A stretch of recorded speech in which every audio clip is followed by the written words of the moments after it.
Hola, un saludo a todos, a todas y a todes. Esto es Diálogo Social, un instrumento para lograr acuerdo. Hoy iniciamos un ciclo de 6 capítulos en donde les invitamos a conversar con distintas miradas sobre este importante instrumento que busca avanzar en el logro de acuerdo en distintas temáticas sociales, laborales y de otro ámbito. Este espacio es un esfuerzo entre el ciudadano, la Fundación Friedrich Ebert, la Fundación FES, a quienes le agradecemos, por cierto, ser parte de esta iniciativa, apoyarnos, cierto, en esta iniciativa, que además cuenta con el patrocinio de la Organización Internacional del Trabajo, OIT. El ejercicio del diálogo social no está limitado solo al mundo del trabajo, pues utilizado en otras instancias donde buscamos y necesitamos lograr acuerdos. Pueden seguirnos en Spotify, en el canal Ciudadano de YouTube, en las redes sociales del Ciudadano, en donde podrán conocer las novedades que les iremos entregando sobre la temática del diálogo social, noticias, artículos y otros materiales de interés. Soy Roberto Morales, sean todas y todos muy bienvenidos. En el capítulo de hoy, nuestro primer capítulo, nuestro lanzamiento, así que estamos muy expectantes, conversaremos con Fabio Bertranú, que es director de la OIT para el Cono Sur de Latinoamérica. Fabio es economista de la Universidad Nacional de Cuyo. Bueno, no les gusta que vean todo su currículum, pero como es la primera participación en nuestro programa, vamos a contarles que él es, además de ser economista de la Universidad Nacional de Cuyo, es doctor en economía de la Universidad de Pittsburgh. Magíster en economía con orientación en políticas sociales en el programa ILADES Georgetown, que se daba aquí en Chile, ¿no? Sí, en los años 90. Y con una larga trayectoria en la Organización Internacional del Trabajo en temas tan relevantes como protección social, mercado del trabajo, seguridad social y pensiones, otro tema muy interesante en estos días. Así que Fabio, pero muchas gracias por estar con nosotros, por acompañarlos en esta primera edición, primer capítulo de este programa, y también muchas gracias por haber patrocinado como OIT nuestra iniciativa. Muchas gracias a Roberto, muy complacidos de poder compartir este primer capítulo del ciclo. Felicitar al Ciudadano y a la Fundación Ebert por la organización de este ciclo en una temática tan relevante para la coyuntura actual que vive Chile, que vive América Latina y yo diría que también el mundo completo. Así que muy complacidos de poder compartir este primer capítulo y dialogar justamente sobre diálogo social. Así es. Bueno, conversando un poco antes de entrar al programa, yo te preguntaba si tú eras uruguayo, porque siempre como tú nos cuentas muchas cosas de Uruguay, porque la OIT tiene muchas cosas en Uruguay, pero eras muy cercano a nosotros, eras de Mendoza. Así es, soy de Mendoza y bueno, hice mi educación. Por eso me gusta decir que soy egresado de la Universidad Nacional de Cuyo, que es una universidad pública, y también tuve la fortuna de formarme en todo el ciclo en la educación pública.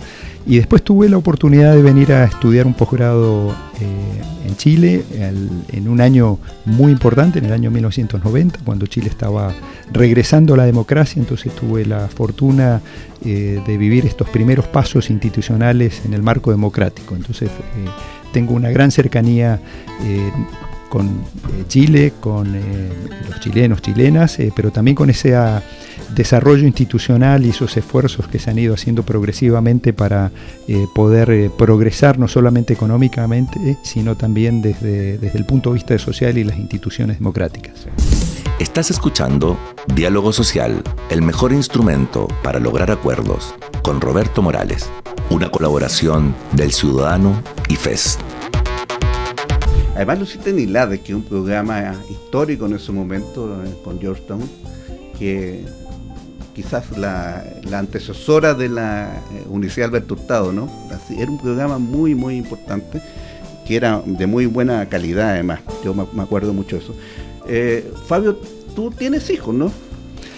Tengo cuatro hijos. ¿Cuatro hijos? Me parece tengo 2 hijos de mi primer matrimonio que fueron educados acá, crecieron acá en Chile, entonces están también muy arraigados y muy conectados con la realidad chilena. Y después tengo 2 hijos de mi segundo matrimonio que viven actualmente en Buenos Aires. ¿Cuánto tiempo llevas en la OIT? 23 años. 23 años, ya. Mucho tiempo. ¿Solamente en Chile o has estado en...? Bueno, he estado también en la oficina de OIT en Argentina y progresivamente la OIT y con las redes, si bien tenemos una base en un país, también trabajamos con mucha conexión con las otras oficinas y con nuestra sede en Ginebra. Entonces nuestra oficina acá en Chile tiene una cobertura de los países del Cono Sur, trabajamos directamente con Paraguay y con Uruguay y brindamos también apoyo técnico a las oficinas que tenemos en Buenos Aires, en Argentina, y en Brasilia para Brasil. Pero también trabajamos muy de cerca con la oficina regional que está en Lima, y la oficina del Cono Sur, la oficina en Chile, tiene una historia muy interesante porque fue sede del Programa Regional de Empleo para América Latina y el Caribe durante varios años, más de 2 décadas, que era un programa, parte de un programa mundial que se inició a principios de los años 70, y Chile fue sede anfitriona de un grupo muy importante de economistas, de técnicos de distintas materias del mundo del trabajo, que desarrolló conceptualmente el concepto de la informalidad en el contexto latinoamericano.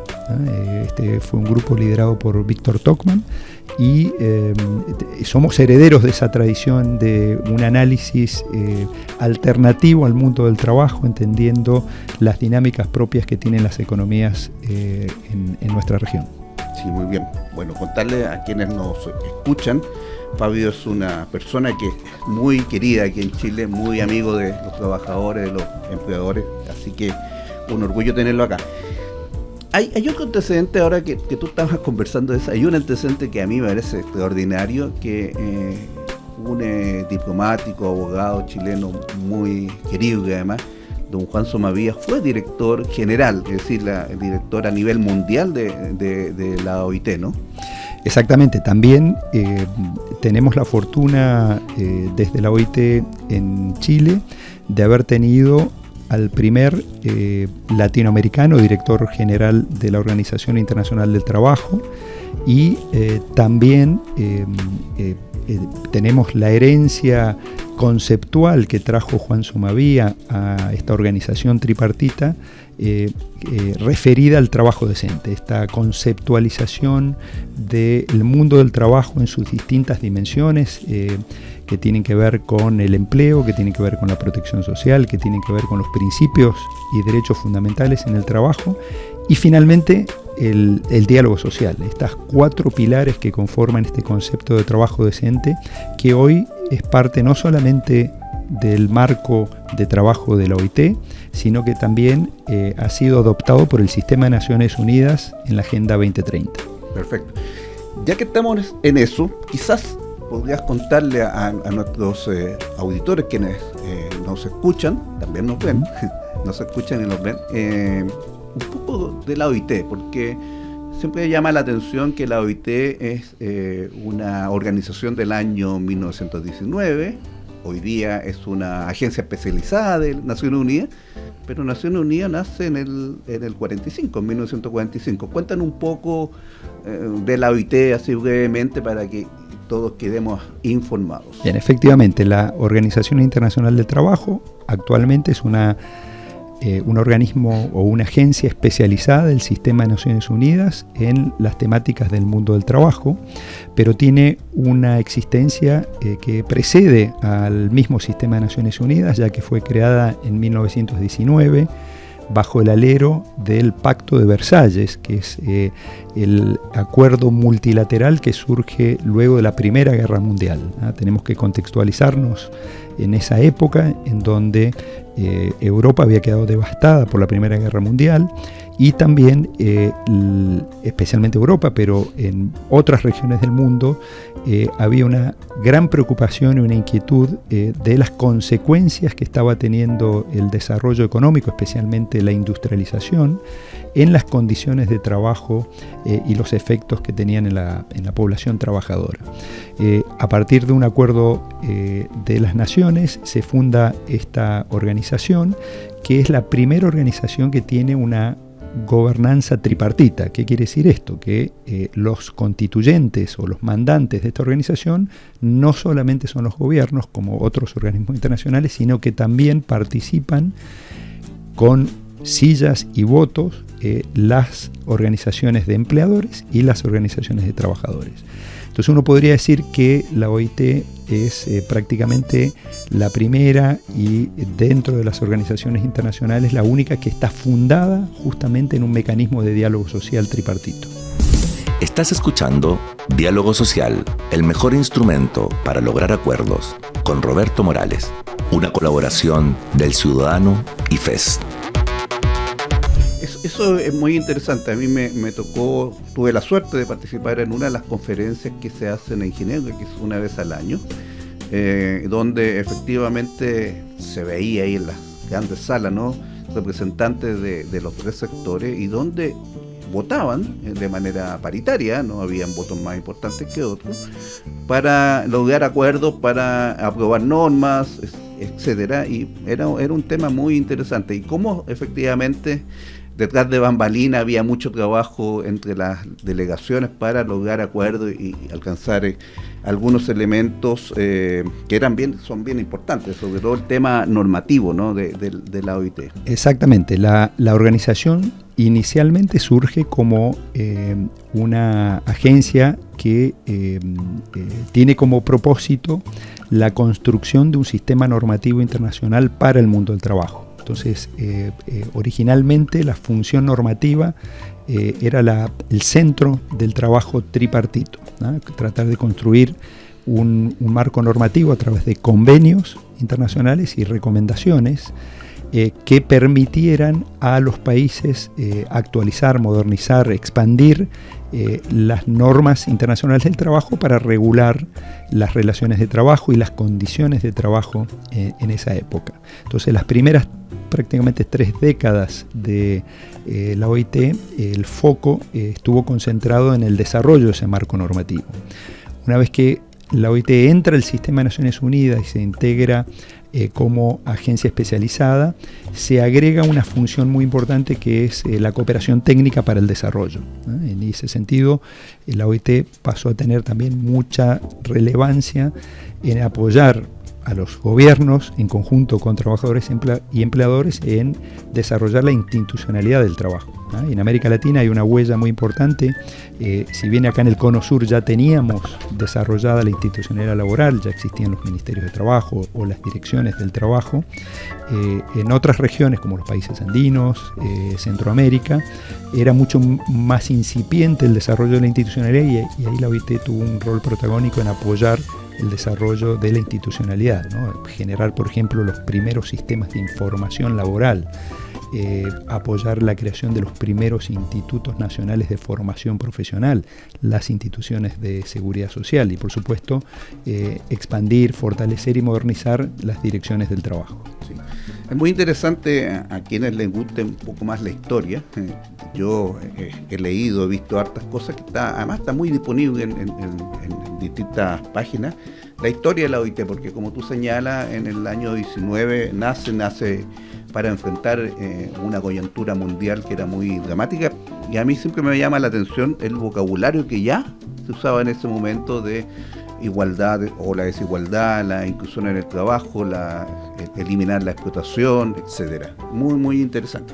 Bueno, estamos conversando con Fabio Bertranou, director de la OIT para el Cono Sur de América Latina, que ya nos explicó entonces que reúne a Argentina, Uruguay. En el Cono Sur sí. Trabajamos directamente con Chile, Uruguay, Paraguay y apoyamos también el trabajo en Argentina y Brasil. Muy bien. Entonces, entiendo que los pilares en términos del ordenamiento, de la gobernanza de la OIT y del sentido del trabajo de la OIT es el tripartismo, es decir, los tres actores, los dos socios laborales, los trabajadores organizados y los empleadores organizados y los estados, por supuesto. Y el sentido que del punto de vista de cómo hacer la gobernanza es el diálogo social, ¿no? Entonces, si uno quisiera, no sé si definirlo, pero como cuáles son los elementos que hoy día ya, del 19 hasta ahora, ya tenemos muchos años, hoy día en el 24 ya, ¿cómo tú conceptualizarías el tema del diálogo social para que todos los que nos están escuchando puedan conocerlo de primera fuente hoy día? Estás escuchando Diálogo Social, el mejor instrumento para lograr acuerdos, con Roberto Morales, una colaboración del Ciudadano y FES. Sí, yo los invito también a visitar las páginas web de la OIT. Hay una definición amplia, ¿no?, que considera que el diálogo social comprende todo tipo de negociación y consultas entre los interlocutores sociales del mundo del trabajo, ¿no?, trabajadores, empleadores y gobiernos. Por supuesto, uno puede entender que también hay otras formas de diálogo más allá del tripartismo, y también hay un reconocimiento de la OIT que llamamos el diálogo social plus, o el diálogo social con otros actores que pueden ser organizaciones no gubernamentales, otros actores sociales que no están directamente organizados o vinculados con el mundo del trabajo. Hemos visto en la historia reciente, contemporánea de muchos países que el progreso social y el perfeccionamiento también de las instituciones democráticas surge a partir de pactos, de acuerdos basados en el diálogo social. Lo que conocemos mucho acá en América Latina es lo que pasó en España con la transición democrática, ¿no?, el pacto de la Moncloa, ¿no?, que fue un acuerdo político que tenía una dimensión social vinculada con el mundo del trabajo, pero también hubo un acuerdo a partir del diálogo entre actores políticos, las organizaciones empresariales y los sindicatos, para también hacer una reforma política, una reforma social, una reforma económica, ¿no? Entonces, hay espacios de diálogos que trascienden a veces dimensiones específicas del mundo del trabajo. Ahora bien, también tenemos la construcción histórica de espacios eminentemente tripartitos para darle gobernanza a las instituciones del trabajo. Acá en Chile tenemos un ejemplo muy concreto, por ejemplo, Chile Valora, un organismo especializado para hacer la certificación de competencias laborales, que tiene una constitución tripartita y tiene una institucionalidad. Entonces ahí hablamos de diálogo social institucionalizado. Pero también pueden haber otras manifestaciones del diálogo que surgen inicialmente en forma más informal, menos institucionalizada, que luego progresivamente se van institucionalizando. Entonces, una definición o una concepción de diálogo social implica todas estas dimensiones. Y también el diálogo puede ser bipartito, o sea, sin la necesaria intervención del gobierno o del Estado, como ocurre en la negociación colectiva. La negociación colectiva, que es uno de los pilares también de las instituciones claves de la gobernanza del mundo del trabajo, está basada en una negociación bipartita entre trabajadores y empleadores, que puede estar regulado a nivel de empresas, a nivel sectorial o también a nivel de toda la economía. Perfecto. Sí, ahí hay un tema que a mí me parece que es muy interesante y que de alguna manera tú lo das a conocer. El diálogo social en sí mismo tiene un valor por ser un instrumento que efectivamente logre llegar a acuerdo o a cercanía, lo menos, ¿no? Pero también, me parece que eso también es muy interesante para quienes lo ven muy lejos, es que el diálogo social es una metodología. No es que lo sentemos a conversar nomás, sigue una metodología, y una metodología principalmente entre aquellos que no tenemos acuerdo, que no necesariamente pensamos igual, pero cuya característica es que tenemos algún punto en común que nos interesa. Y ahí me parece que por eso es tan potente el tema del diálogo social, y por eso seguramente se aplica a otras instancias, ¿no? Porque es una metodología muy fácil, pero podemos llegar a acuerdos que son muy importantes, ¿no? Estás escuchando Diálogo Social, el mejor instrumento para lograr acuerdos, con Roberto Morales, una colaboración del Ciudadano y FES. Efectivamente, con el diálogo social, uno podría decir que hay ciertas condiciones para que este diálogo social sea exitoso en términos de tenga un nivel de efectividad en el logro de un acuerdo y un resultado para poder avanzar en el progreso de las distintas materias que abordan o que implican una preocupación social. Se necesita que quienes participan del diálogo puedan estar organizados y puedan tener una representación basada en algunos criterios, en algunos principios. Entonces, por eso es muy importante para que el diálogo sea exitoso que podamos tener también la posibilidad de organizarnos, organizar nuestra voz, en el caso de los trabajadores, organizarse a través de sindicatos, en el caso de los empleadores a través de los gremios empresariales, para que ese diálogo pueda tener un soporte institucional que puede tener alguna formalidad o puede estar respaldada por alguna regulación, alguna legislación, pero no necesariamente tiene que ser así. Tiene que haber una voluntad política y tiene que haber un compromiso de todas las partes interesadas. O sea, hay que dialogar de buena fe. Hay que sentarse en la mesa para poder buscar acuerdos, pero que esa voluntad política, ese compromiso sea conducente hacia algo. Y finalmente tiene que haber un respeto a ciertos principios y ciertos derechos también de representación y finalmente uno podría pensar, y de hecho ha ocurrido en la historia de la institucionalidad de los distintos países, que haya un apoyo y una promoción del diálogo desde la política estatal, ¿no? Y eso implica asignar recursos, facilitar que se adopten legislaciones, regulaciones que permitan articular el diálogo a los distintos niveles. Y en ese sentido también entonces el Estado como articulador de política pública tiene también un rol en promover, facilitar y también darle más sostenibilidad al diálogo social. Así es. Bueno, estamos en Diálogo Social, el mejor instrumento para lograr acuerdos. Esta es una iniciativa colaborativa de El Ciudadano y la Fundación Friedrich Ebert, la Fundación FES. Recuerden que nos pueden seguir en Spotify, en el canal Ciudadano de YouTube, en las redes sociales del Ciudadano. Ahí podrán encontrar las novedades que les iremos entregando en este ciclo de programas sobre el diálogo social, noticias, artículos y otros materiales que serán de interés para aquellos que nos quieran seguir también en estos ciclos de programas. Acuérdense que van a ser 6 en enero, febrero y marzo. Entre otros está invitada la secretaria ejecutiva de Chile Valora, que efectivamente es un ejemplo muy, muy importante a seguir. Ahí, cuando tú decías las condiciones, parecen condiciones mínimas, pero no están tan presentes en una sociedad que realmente tiende a ser a veces muy polarizada, no solamente de Chile, Latinoamérica en general. A veces no se reconoce lo interlocutorio ahí. En lo que tú decías aparece un tema muy, muy importante, porque primero estamos hablando de actores sociales organizados, no trabajadores de manera individual, sino que en colectivo, no empleadores necesariamente individual, sino que en colectivo, bueno, salvo en la negociación colectiva, pero también ahí son trabajadores y empleadores organizados. Eso significa que si yo me siento a conversar con el otro, tengo que necesariamente hacer un reconocimiento de la legitimidad del otro, ¿no? De que es legítimo que ellos tengan intereses y es legítimo que yo los tenga, pero tengo que reconocerlo como una contraparte válida.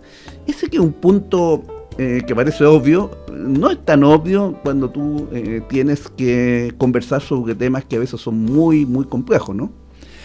Claro, el diálogo social implica entrar en un terreno donde hay disensos, hay distintas visiones y aproximaciones de las problemáticas y donde hay intereses contrapuestos. Si uno va a este diálogo bipartito en el marco de la negociación colectiva, claramente entre trabajadores y empleadores hay intereses que entran en conflicto en términos de la definición del sendero, por ejemplo, que deberían tener las remuneraciones o en el sendero que debería tener distintas condiciones de trabajo. Pero justamente el diálogo es el espacio que permite llegar a un acuerdo para darle una sostenibilidad a la empresa, con la posibilidad de que los trabajadores puedan ser parte de los beneficios económicos que va generando una trayectoria empresarial. Y en ese sentido es un espacio también de democratización del ámbito del trabajo, que puede llegar a ser mucho más efectivo que numerosas legislaciones o acciones estatales para regular directamente esa relación laboral. Entonces hay una concepción del espacio del trabajo como un lugar donde pueden haber encuentros, donde pueden buscarse soluciones y pueden haber un crecimiento y una compatibilidad entre los intereses contrapuestos que pueden tener trabajadores y empleadores, que le dan, como decía, sostenibilidad a la empresa, pero que también reconocen la posibilidad de que el trabajador tiene que recibir algunos frutos de esa mayor productividad o de ese beneficio económico que está teniendo la actividad empresarial. Y si uno expande también el diálogo social a otros espacios, hay materias que son muy susceptibles al diálogo social y que requieren, para que sea efectiva una política pública, requieren ese espacio de entendimiento que pueden abordar temas, como decíamos anteriormente, certificación de competencias, formación profesional, el desarrollo de habilidades, materias que tienen que ver también con la seguridad social. Son ámbitos muy propicios en donde la historia muestra que los países que han basado sus políticas en el diálogo social, en la construcción de acuerdos y convenios, han podido avanzar en forma mucho más efectiva y en definitiva más rápida. Al principio pareciera que el diálogo social es el camino lento, pero es el camino que permite llegar más lejos, dando más sostenible y dando más legitimidad también a la misma política pública. Sí. Y el diálogo social no reemplaza otras funciones que tienen otras instituciones, como por ejemplo los parlamentos, el Congreso, donde también hay un diálogo más político.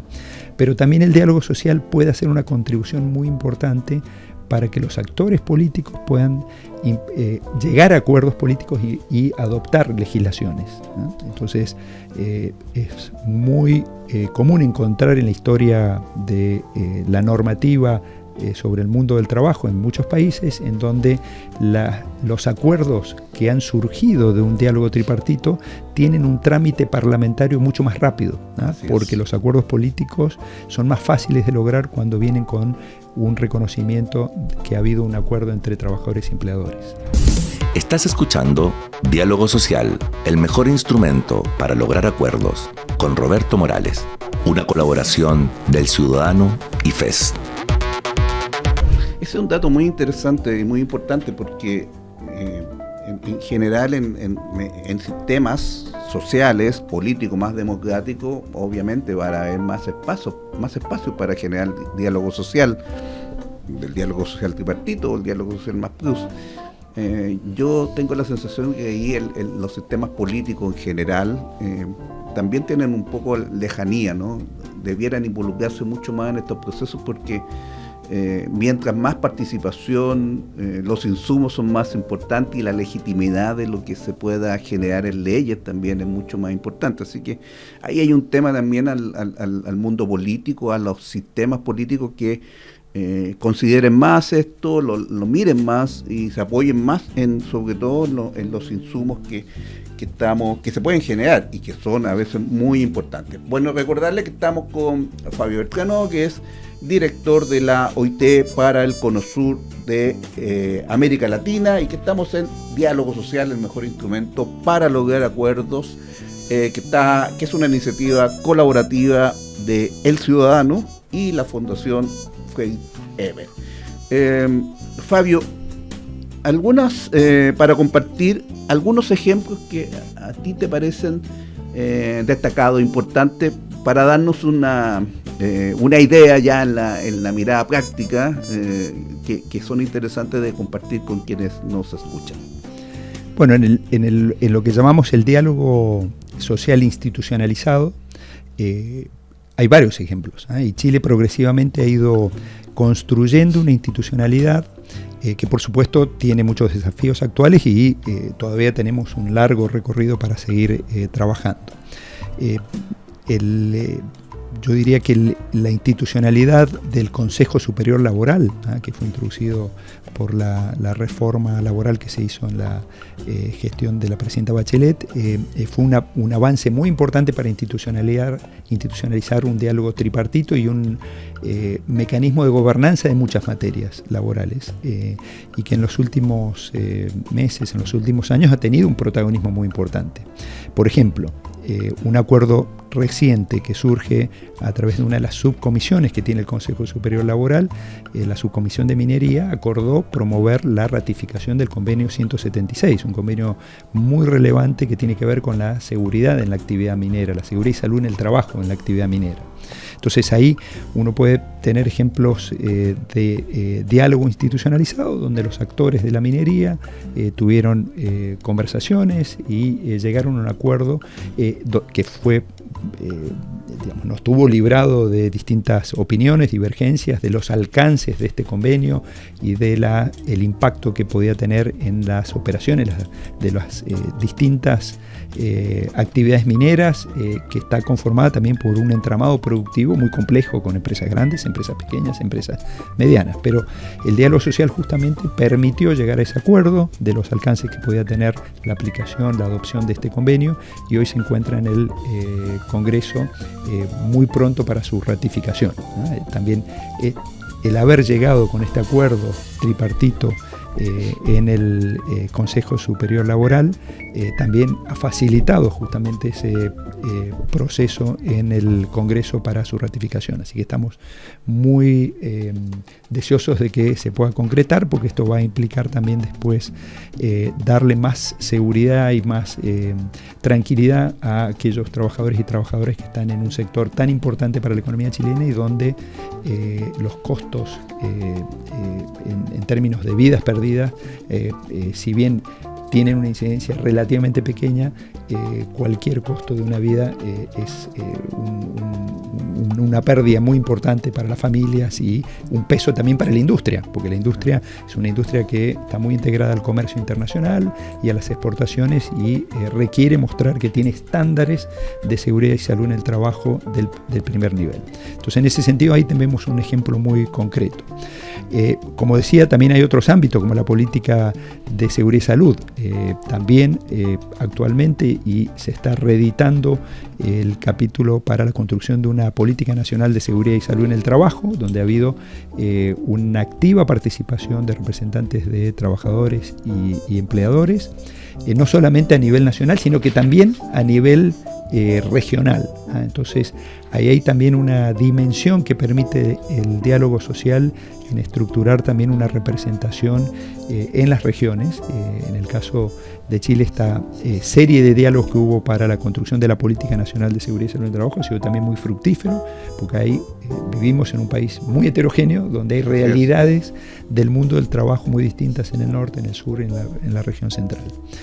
Y también hay otros ejemplos muy interesantes en otros países de la región. Ahí, como tú decías, Roberto, al inicio, a mí me gusta traer algunos ejemplos de nuestros hermanos uruguayos, que han tenido también una construcción durante muchas décadas de una institucionalidad donde el diálogo social está presente prácticamente en todos los ámbitos del trabajo. En la seguridad social tiene un directorio cuatripartito, también participan las representaciones de jubilados y pensionados. La formación profesional, el Instituto Nacional de Formación Profesional, también tiene una gobernanza tripartita. Y en varias oportunidades en la historia han desarrollado diálogos nacionales, por ejemplo, sobre seguridad social. Tuve la oportunidad de, en 2006-2008, participar del Diálogo Nacional de Seguridad Social, que tenía como foco hacer un análisis tripartito y con otros actores de los principales problemas que tenía el sistema de seguridad social en términos de cobertura, en términos de adecuación de prestaciones, en términos de sostenibilidad, y a partir de ese diálogo se fundaron las bases de la propuesta que luego hizo el gobierno. ¿no? Entonces, esa propuesta que hace el gobierno llega al Parlamento con mucho más legitimidad que si hubiera sido una iniciativa solamente gubernamental. Entonces, varios ejemplos que podemos rescatar para construir un sendero de mejora en el trabajo decente con una institucionalidad que sea legitimada por los actores sociales y que en definitiva termina dando mejores frutos y siendo mucho más efectiva en la dimensión económica y en la dimensión social. Estás escuchando Diálogo Social, el mejor instrumento para lograr acuerdos, con Roberto Morales, una colaboración del Ciudadano y FES. Sí, bueno, Uruguay es un ejemplo de, como tú decías, de diálogo social e instituciones de diálogo social que parece como un elemento que te voy a preguntar. Mira, nuestros amigos de la FES, ¿cierto? Como lo conocimos más cotidianamente, a la FES, que es una fundación alemana, pero que tiene trabajo en Chile hace mucho tiempo y muy importante trabajo, nos pidió que te preguntáramos, según tu experiencia, ¿cuáles serían los principales desafíos que enfrenta el diálogo social en Chile? Bueno, yo creo que el diálogo social requiere una permanente revitalización. Entonces ya tenemos algunas instituciones, como había mencionado, el Consejo Superior Laboral, Chile Valora. A nivel también de las regiones existen los consejos regionales que están en el ámbito de la dirección del trabajo, donde hay diálogos, pero el diálogo social requiere una permanente revitalización, no solamente renovando los temas de discusión, sino también fortaleciendo los actores sociales. Para poder tener un diálogo productivo, efectivo, tenemos que apoyar a formar a quienes representan a los distintos actores y también permitir una renovación, ¿no? Y en ese sentido creo que ahí tenemos un desafío importante, entonces fortalecer actores, revitalizar las temáticas y creo que también hay un desafío muy importante en lo que en la dimensión de la negociación colectiva, ¿no? La negociación colectiva a nivel mundial hay una cierta crisis en la cobertura que tiene la negociación colectiva por distintas razones. Han habido transformaciones en el mundo del trabajo, el crecimiento de los servicios, el declive de la industria, que era el lugar donde había una práctica mucho más intensiva de la negociación colectiva. Bueno, ha hecho que la cobertura y el impacto que está teniendo la negociación colectiva en las relaciones laborales y también en la distribución de los ingresos salariales se ha ido menguando. Entonces ahí creo que hay un desafío importante. La actual gestión del presidente Boric también ha planteado una inquietud respecto a tener algunas reformas en materia de negociación colectiva, de poder tener mecanismos de coordinación sectorial o a nivel ramal o a nivel multinivel, y creo que ahí tenemos un gran desafío de cuál es el modelo de negociación colectiva que requiere revitalizar o rediscutir Chile, que tiene que ser un modelo que no puede ser importado de otro país europeo, y Chile tiene que, con sus actores sociales, buscar cuál es el modelo más apropiado para la realidad económica, y que la negociación colectiva puede ser un instrumento para poder mejorar la productividad y mejorar las condiciones de trabajo y las condiciones salariales.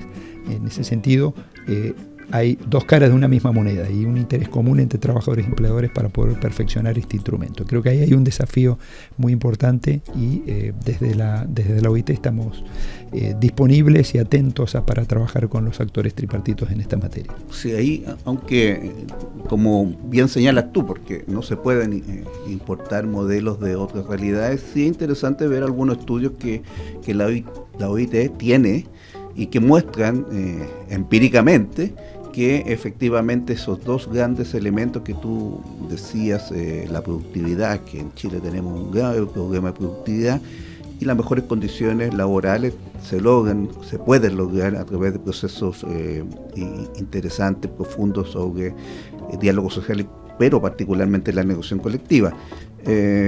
En el caso de las mejores condiciones, quizá el elemento que está presente en varios estudios es cómo efectivamente la distribución de los ingresos mejora a través de este instrumento de negociación colectiva, que es, como tú señalabas, la base o una de las bases de los procesos de diálogo social. Bueno, recordarles que estamos con Fabio Bertrano, director de la OIT para el Cono Sur de América Latina, en Diálogo Social, el mejor instrumento para lograr acuerdos, una iniciativa colaborativa del Ciudadano y la Fundación Friedrich Ebert, y que nos pueden seguir en Spotify, en el canal Ciudadano de YouTube y en las redes sociales de El Ciudadano, donde le iremos presentando, entregando información, novedades sobre el tema de diálogo social.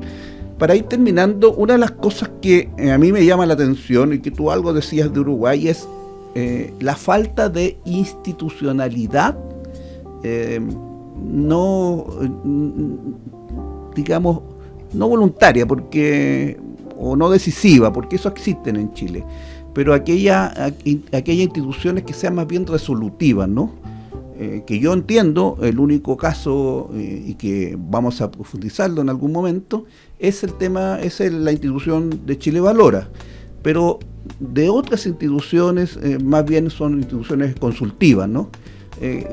¿Cómo crees tú, conociendo la experiencia también en otros países del mundo, qué tan importante es la institucionalidad, pasar de la institucionalidad más bien consultiva a una resolutiva? Creo que es muy relevante y por supuesto esto no se logra solamente con un decreto o con una nueva ley. Es muy importante que esa construcción de una institucionalidad resolutiva surja también de un consenso de los mismos actores.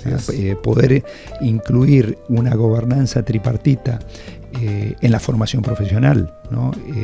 O en la seguridad social, o en la seguridad y salud en el trabajo, depende también de ese consenso y efectivamente puede llegar a ser mucho más legitimizar mejor las distintas políticas que quieren impulsar las distintas administraciones. Por supuesto que también esto requiere un periodo de aprendizaje, tener una gobernanza tripartita en distintas instituciones del mundo del trabajo requiere también formar a los directores o a los gerentes que participan, representantes de trabajadores y empleadores que participan en esa institucionalidad, pero es un camino que tenemos que animarnos a recorrer, que creo que va a dar frutos en el mediano y largo plazo, porque también los actores, los empresarios y los trabajadores son los que conocen la realidad productiva y la realidad de las relaciones laborales y estos problemas que tenemos o desafíos que tenemos en materia de seguridad en el trabajo, que tenemos en recalificación y actualización de las habilidades para el trabajo, las materias que tienen que ver con la cobertura de la seguridad social y el funcionamiento no solamente de las pensiones, que hoy es un tema que nos convoca en Chile, sino también otras ramas de la seguridad social, ¿no? El seguro de desempleo, el seguro de cesantía acá en Chile, el seguro de paro en Uruguay, tuvieron también un rol muy protagónico en las crisis, en la última crisis por el COVID. En el caso de Uruguay, las adecuaciones que se hicieron en el seguro de paro fueron consensuadas tripartitamente. Entonces eso permitió una implementación rápida y mucho más efectiva de esas medidas. Los acuerdos que hubieron ante distintos fenómenos y las crisis, para salir de las crisis, un acuerdo tripartito o un diálogo social para consensuar cómo salir de las crisis ha sido clave, y aquellos países que logran esos acuerdos salen mejor y más rápidos de las crisis. Así es. Bueno, entonces entendemos que el diálogo social no es solamente un tema teórico que tú puedes construir desde la OIT y que obviamente es importante, sino que es un instrumento que en la práctica nos sirve para modificar cierto estado del arte en distintos temas. Bueno, Fabio, te agradecemos mucho. Era muy importante partir este ciclo con esta mirada más general de la institución que de alguna manera le dio el sentido, construyó este concepto, lo ha vivido por mucho tiempo, desde el año 19, con un modelo de gobernanza muy interesante y, como tú señalás, el único en las agencias especializadas de Naciones Unidas. Vamos a seguir profundizando con otras invitados e invitadas para ya temas más concretos, el Consejo Superior Laboral, por cierto, Diálogo Chile Valora. Hay experiencias bien interesantes en el mundo de las instituciones de interés público, llamemos como la Caja de Compensaciones o las instituciones de seguridad del trabajo. Así que te agradecemos mucho el poder haber compartido con nosotros. También contarle entonces a quienes nos ven que vamos a tener un ciclo de 6 programas, que ya lo he dicho, en que ustedes ahí pueden ir profundizando, conociendo el diálogo social desde la mirada de la OIT, pero también de la mirada práctica de espacios ya más cercanos, más profundos y sectoriales a veces, que pueden ser una manera también muy importante de hacer. Recordarle entonces que este ciclo, este programa y los que vienen es un espacio que ha sido construido colaborativamente con el ciudadano y la Fundación Fresh Ever, la Fundación FES, y que es patrocinado por la Organización Internacional del Trabajo. Los invitamos a seguir escuchándolos en los otros programas. Estén atentos ahí para lo que viene. En Spotify vamos a estar presentes, y en el canal Ciudadano de YouTube, y también en nuestras redes sociales, donde podrán encontrar novedades y otra información para quienes les interese profundizar más en el tema. Soy Roberto Morales, muchas gracias a todos, a todas y a todos que nos acompañaron, y nos encontramos en el próximo capítulo.